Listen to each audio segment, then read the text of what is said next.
Okay, Volume 10, of course, is out now. It's an absolute cracking record. But Thank you so much. Hellbound, I mean, that was such a good record as well. I mean, did you feel you wanted to keep the momentum up with this album? And is there some stuff? Is it true there was some stuff from Hellbound that wasn't used that was brought over on this record? A couple songs. I'm trying to think. The opening track was from the Hellbound sessions, which is This or That, and then uh, I got to look at the list again. Turn it on, I'm draw. Huh? turn it on. Was that the other one? Turn It On. That's it. Yeah, Turn It On. It's from the Hellbound tracks, and everything else was new songs. And we did the same formula, like Stevie and I wrote a bunch of songs prior to getting in a room with Marty Fredrickson, and then we wrote a bunch of songs with Marty. And the cream rises to the top, so whatever is the greatest makes the records. And usually the songs we write with Marty are really great. So um, yeah, the same thing that happened with Hellbound, and we write really fast, like we wrote almost the entire record with Marty in like 9 days, So um it's just the way it goes. I really enjoy it, the creative process. And thanks for the kind words for the records. I think that Hellbound and Volume 10 are probably up there with the best Buckcherry records, pound for pound, song to song. It's really great. And I'm grateful for that, and to hit this milestone, of 10 records is really cool. Yeah, I mean, you're coming over to the UK. I think you're touring here just after Christmas. Is that right? You're playing some dates. Yes, we are. We're playing a lot of sold out dates already. There's like, a lot of the shows are sold out. All right. Glasgow is sold out. A couple others are already sold out. Yeah. I've We're not got my really tickets looking yet. forward to it. I want to get to the Nottingham show. I've not got my tickets yet. That's not sold out Yeah. yet, is it? I'm not sure. I'm not sure. I know three shows are sold out. I don't know if that's one of them. Okay, I'll have to double check. Um, Buckcherry seemed to mine a sound that predates grunge, almost as if you're kind of looking back at those sort of sunset strip bands. Would you say that was fair comment? I don't know. It's weird because we've been on this kind of island on our own since we started. We've been kind of the black sheep of rock and roll. It's like when we started, it was like rap rock and kind of that nerd rock, shoegazer rock, when we came out. So we just didn't fit in then, and still to this day, it's like everybody kind of lumps us in with the 80s rock movement because we're just a straight up rock band, so they put us towards that. But I mean, we're a whole decade from that. At our start, we started in 1999, so um you know whatever. It's really the great thing is that we can play with all those 80 rock bands, and then we Yeah, can play with the 90s active rock type bands, and we've just done it all, so that's the good news. I think just good rock music just translates. yeah, absolutely. And what who are your influences? Oh, my influences. Oh, that's a long list. As far as everybody wants me to talk about rock, but I have a lot of influences outside of the rock genre.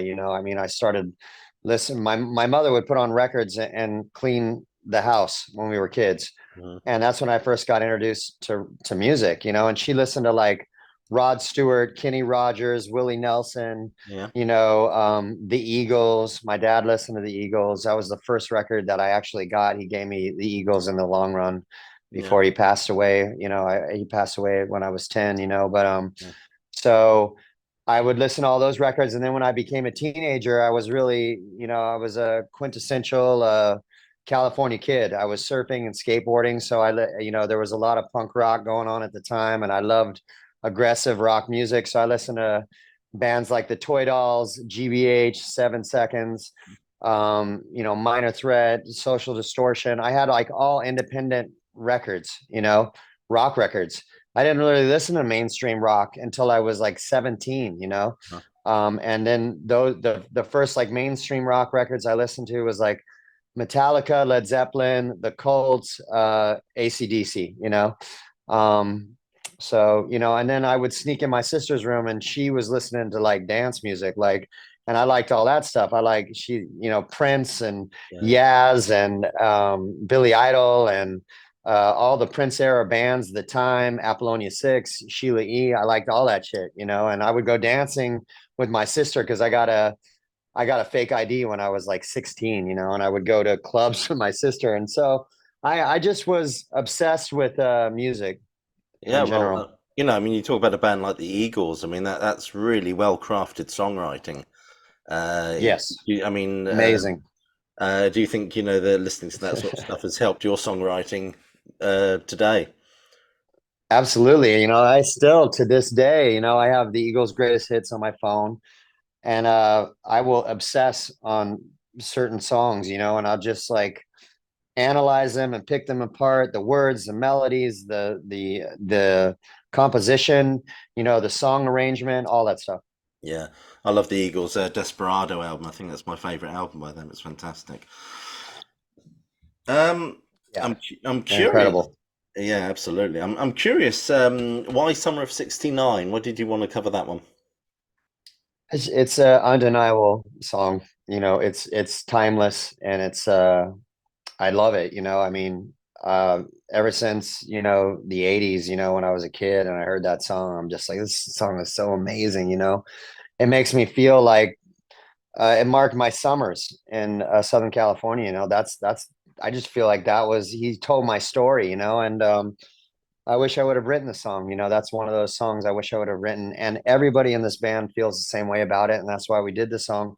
And actually, you know, we would just throw it out there live to have fun, you know. And our manager saw it one day, the great Larry Mazer, and he was like, "You guys got to record this song. It's amazing." And we were like, "Okay, you know, we'll do it sometime." And then he just kept hammering us. So he's really the reason why it got on the record.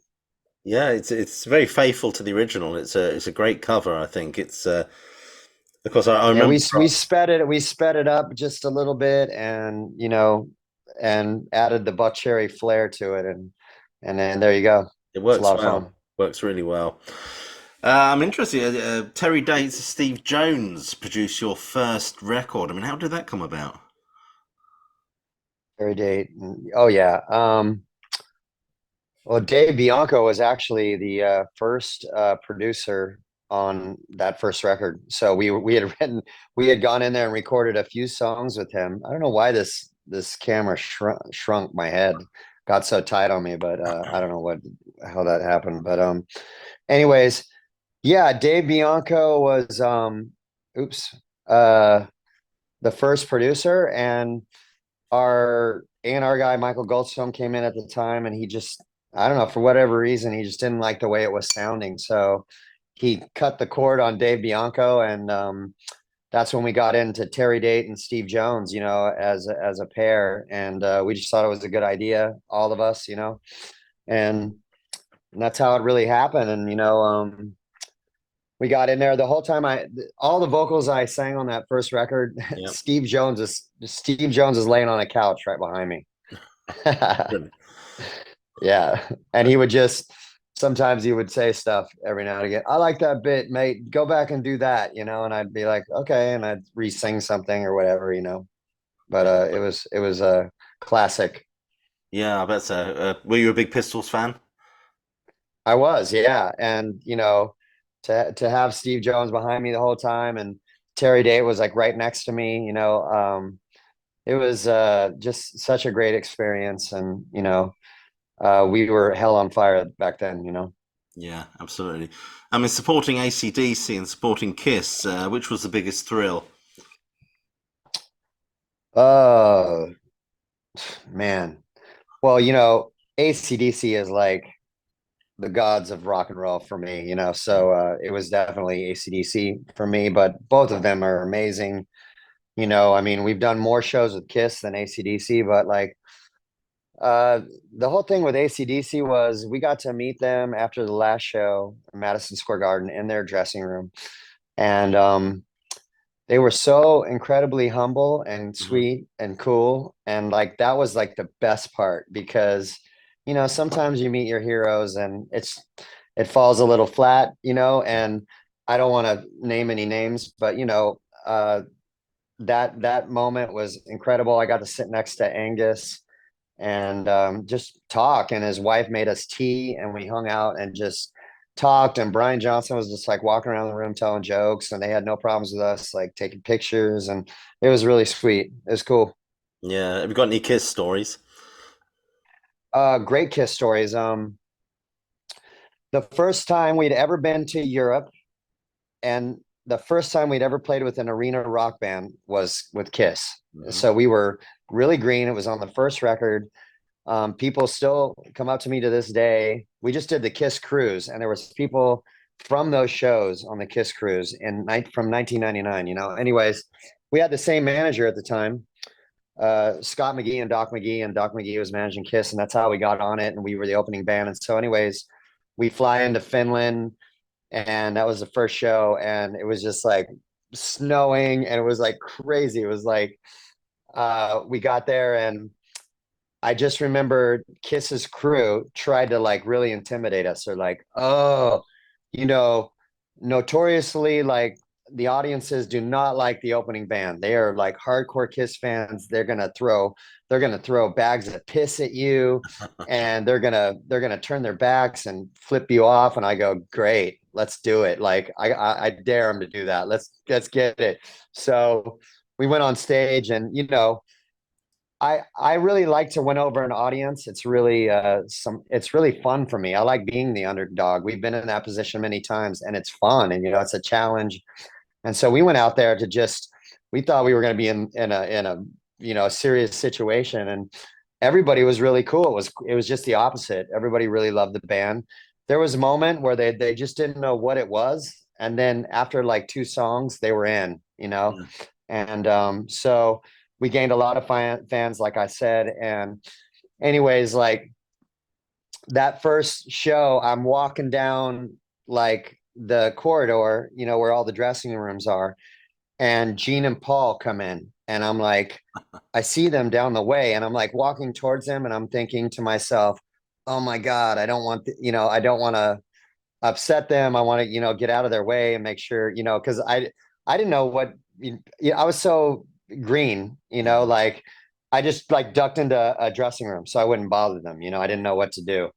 And they followed me into the dressing room, and they go, hey, are you in a Buckcherry? I go, yeah. And they go, we really like Buckcherry. And I go, awesome, man. I go, we love you guys. And and then it was like totally cool. It was like they broke the ice, and they were really nice to us. And so every night we went outside stage and watched their show from beginning to end, because I was really a student of the game. I wanted to see like how they got so massive. I wanted, and what I remember is they were really consistent every night, and that taught me a lot. All I wanted to be was like as consistent as I could be from night to night, no matter what was going on with me or the band. And so they really showed me that professionalism, and all of us, and so that was really a great learning experience. Yeah. I mean, say what you like about Kiss, they have a great work ethic, I think, and they're great with the fans as well. Yeah, it was awesome. Yeah. Frank Zappa said, "Jazz isn't dead; it just smells funny." How healthy do you think rock and roll is, given that Gene Simmons says that rock is dead? I mean, I understand what he means by that as far as like the bigness of what rock used to be, and I think that's what he means, but it's alive and kicking. There's tons of rock bands putting out records, and but I understand what he means. So what do I think about that? Is that Yeah. what you said? Is that the question? Yeah, I mean um it's. I mean he says. I mean Gene Simmons has said it's. There's no industry there to support bands like there used to be. He says there won't be another Beatles, there won't be another Stones. So rock and roll is finished. He said. well, I think he's correct in that regard. I just think it's just a much different platform for everybody. Just information is just like so spread out now. I mean, there's no controlled marketplace. there's no radio driven stuff anymore. And you know what I mean? It's just everywhere. And so it's very hard for people to focus on you, you know? So yeah, what he's saying is completely correct. You know, I mean, let me just tell you something like, I don't know if it was Hellbound or Warpaint, right? At Warpaint, we got sat down and said, okay, you got 20 seconds to get somebody's attention. And then that's it. I'm like, what? 20 seconds? Yeah. Guess what it is now? It's like 5 seconds, you Yeah. know? And so that's crazy. You know, people are just flipping through stuff, vroom, vroom, vroom, and they just only watch what they see. So many people don't even know you put a record out. You know, it's insane. You know, it's everything's on streaming. So I don't know what it's like there, but in the States, there's no rock radio anymore. You know what I mean? It doesn't mean anything. And so Yeah. it's just a whole different thing. So it's all about promoting your stuff online for sure, you know, and streaming and all that, you know, but it doesn't mean what it used to mean. And I think that's what he means. Yeah. Yeah. I mean, I remember I used to listen to music. It was vinyl way back in the day, records, vinyl records. Yeah. You had to put the record on, and you Yeah. had to sit on your ass for 20 minutes and listen to it because you didn't want to get up and sort of skip Yeah. anything. And you looked at the Yeah. artwork, and you got into it. But I think there's something with people's attention span these days. I mean, my daughter, it's all streaming and things like that these Yeah. days. But on that topic, I'm glad you said that because that saved me as a kid. I was going through a lot of stuff as a yeah, teenager, you know, a lot of dysfunction in my home life.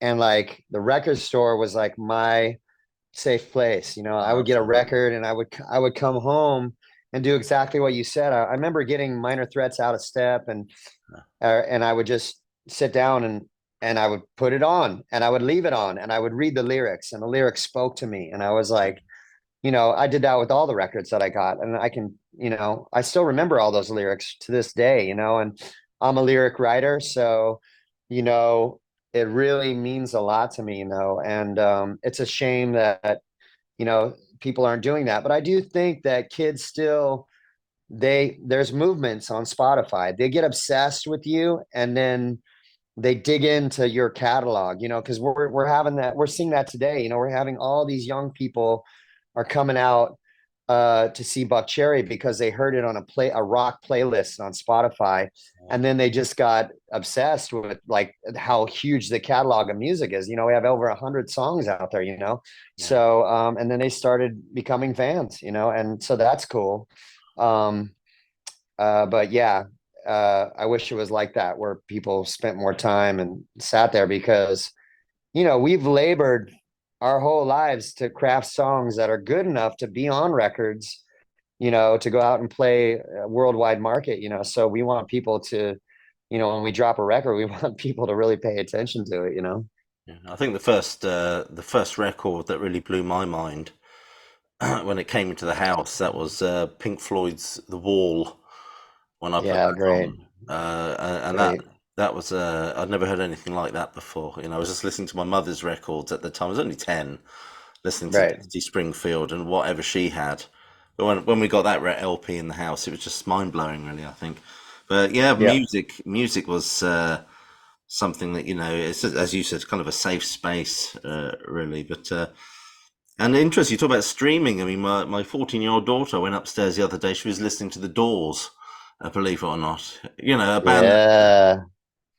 Love a the band, Doors. yeah, a band that was around before even I was born. And she's now listening to The Doors. So it's a good thing in some respects. But Roger Daltrey said in his autobiography that streaming is a kind of theft. I wonder to what extent you would agree with him. You know, I just I can't go there. It's over and done with. It is what it is. It is the here and now. So I'm I think he just means like getting what on people with it, get you paid, know. what artists get paid for streaming is wrong. I think he feels. Absolutely. It's ridiculous, but you know, it is what it is and you know, just got to keep staying on it, you know, keep touring. That's where, you know, you make your living. Yeah, I feel bad for bands that are just starting out because it's really hard. It's really hard to get a fan base, I bet you know, at this point in time. is it true that the label wasn't very supportive of your second album, Time Bomb? That is true. And why was that? Oh, I mean, I don't want to dig up all that kind of stuff, but like Yeah. I have a good idea of why it was, you know. I mean, I think that, our A&R guy at the time wanted a different song to start to drop, and we didn't want to do it. Like, he wanted a cover song, and we didn't want to do that, and we just said, hey, we'll write more songs, but we want to put out our original music, you know. We don't want to like drop a single that's a cover, Yeah. you know. Looking back, I probably should have played the game with him at that time because it would have served us better. Hmm. It probably would have been a better move, but it is what it is. They greenlit our record and made us think that they were happy with it, you know, and then it just, kind of fell on the cutting room floor, you know, and we toured as long as we could on that record, and we were still signed. It didn't drop us when we got back, but it was just a weird thing at that point. Yeah. Is it true you recorded a record as Slam Hound? Did you record an I did. album? I Will that did. ever see the light of day? I don't own the rights to that record. I wish it would, but yes, there's a whole record. It's called Chaos Personified, and it's very you can hear how young I am. I'm singing very high in my Uh, register. It's reckless and crazy, and but I was very undeveloped as a songwriter, you know, so the songs could be better. Like, if I when I go back and hear those songs, I'm like, oh, we could have done such a better job. But you know, it is what it is. I mean, I think people would like it for the recklessness of it. You know, I was like 19, 20 when I was there doing that. yeah, yeah. I've got to ask you, how did you land your part? I think it's Big Bill in the Salton Sea. Yeah, that came about because of Val Kilmer. Oh, really? Yeah, I met him. Okay, it started as, we were in New Zealand about to do a Buckcherry show, Right. and our tour manager came up to me and said, "Hey, Val Kilmer wants to come to the show tonight. He's in town doing a movie. He wants to come with his girlfriend." And I was like, "What? Are you kidding me? That's amazing!" Like, uh, put him on the list, of course, And he came backstage. I guess he was dating this pretty young girl at the time, and she was a Buckcherry fan. Yeah. So that's how she dragged Val Kilmer to the show. So, anyways, he was really nice. You know, we just started talking, and we were talking about motorcycles at the time. I had a Harley, and he had a Harley, and he lived in LA, and he's like, "Yeah, we should go riding sometime." I go, "Great," and I gave him my number, thinking I would never hear from this guy, Yeah. Um, and then I got this call out of the blue, and I just happened to be home. I have been, I'm on the road constantly, and I just happened to be home, and it was Val Kilmer. He called me, and he was like, "Hey, I'm at the Chateau Marmont. Why don't you come down and have a drink and let's talk?" I was like, "Okay." I'm like, I don't know what is, So, anyways, I go down there.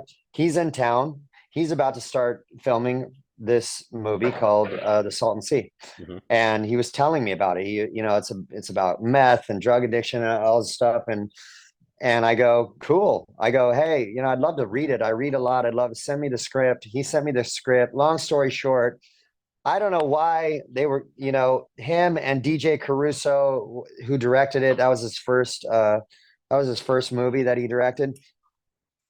Anyways, these guys kept calling me like, "What did you think about the script?" Like, "Oh, the script is amazing." I go, "Hey," I go, "What do you want me to do? You want me to write a song? Want me to write a song about this movie? I mean, is that?" And they go, "No, we want you to be in the movie." All I right. go, "What?" I was like, "Okay." Anyways, my father acted, so uh, I had never acted before, but I'm like, I can figure it out. And DJ goes, "Just pick a character and come down and audition." And I go, "Okay, any character in the script?" He goes, "Yeah." So I picked this really hard scene to Yeah. do, which looking back, I wish I wouldn't. I was a completely different character than what I got playing Big Right. Bill. Right. But anyways, my first audition, I walk in. It's Val Kilmer sitting there in a room with DJ Caruso, just those two guys. And Wow. I am so nervous, because I'd never done something like this, you know.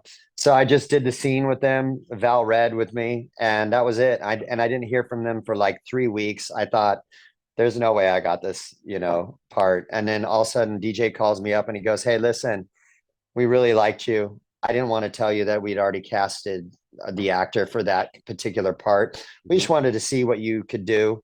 And we like you. We want you to be in the movie. I'm going to give you a bigger part." He goes, "I want you to play this character, Big Bill." I go, "That's amazing." Like, so anyways, that's how I broke into the acting business. And then I got a bunch of other stuff after that, you know. But Yeah. yeah, that was my first film. It was crazy. It was an incredible moment. Yeah, Val Kilmer. Excellent. God. Val Um, Kilmer and Vincent D'Onofrio. oh, well, Yeah. brilliant. Absolutely brilliant. Yeah. I've got to, I can't let you go without asking you about Crazy Bitch. Did the success of that record really take you by surprise? The success of the song, Yeah. or that record, you know, we weren't thinking about all that. Everybody had written us off. Nobody cared about Buckcherry before 15 came out. It was an incredible comeback story.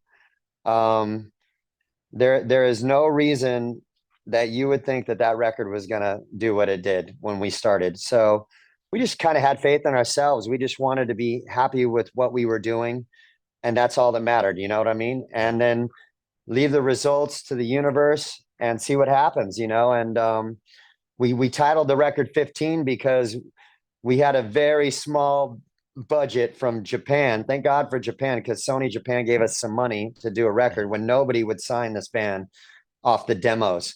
So we went in, and in 15 days we made that record from top to bottom. And then, you know, uh MySpace was going on at the time. Hmm. And we were about to go with the song Next to You. We were about to make a video for it, and that would Right. have been a total disaster if we would have done it. Hmm. And we kept watching our MySpace page, and there was a million listens of Crazy Bitch, and we're like, holy shit, this song is taken off. We got to jump on this song. And there was like radio stations making edited versions of it and putting it on the radio. We weren't even asking anybody to do this. So it became this thing that was just happening organically, and we just jumped on it. And then the rest is history, you know. Yeah, no, it's fantastic, fantastic. I've got one question left for you. It's not related to Buckcherry, but I'd love to know your thoughts on the new Beatles record. Have you heard it and do you like it? Beatles record. I Yeah, heard a now and Beatles then. song. The Beatles song, Now and Then. Yeah, yeah. I don't want to.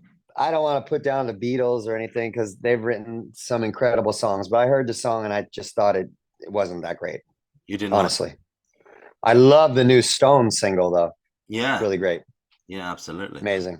I mean, Yeah, there was an argument that, of course, John Lennon recorded the demo and then discarded you it. know, You know? yeah, it's unfortunate because a band, when they discard a demo, is because it's not they're not happy with it. It's not ready for the public.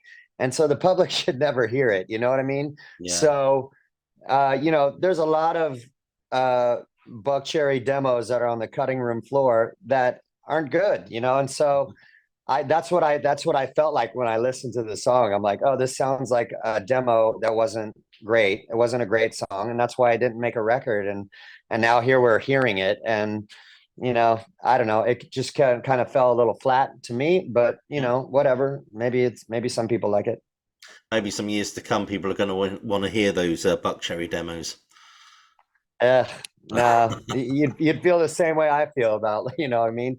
It just the songs that are good make records, and that's it, you know. Yeah, sure. Anyway, I will mention this album again, Buckcherry Volume 10. It's available to buy now. I would certainly urge you to do so. I'll put a purchasing link just below this video. And of course, Buckcherry will be touring in the UK just after Christmas, so do check out those dates. Josh, thank you so much for taking the time to speak with me. It's been an absolute pleasure, and Thank you.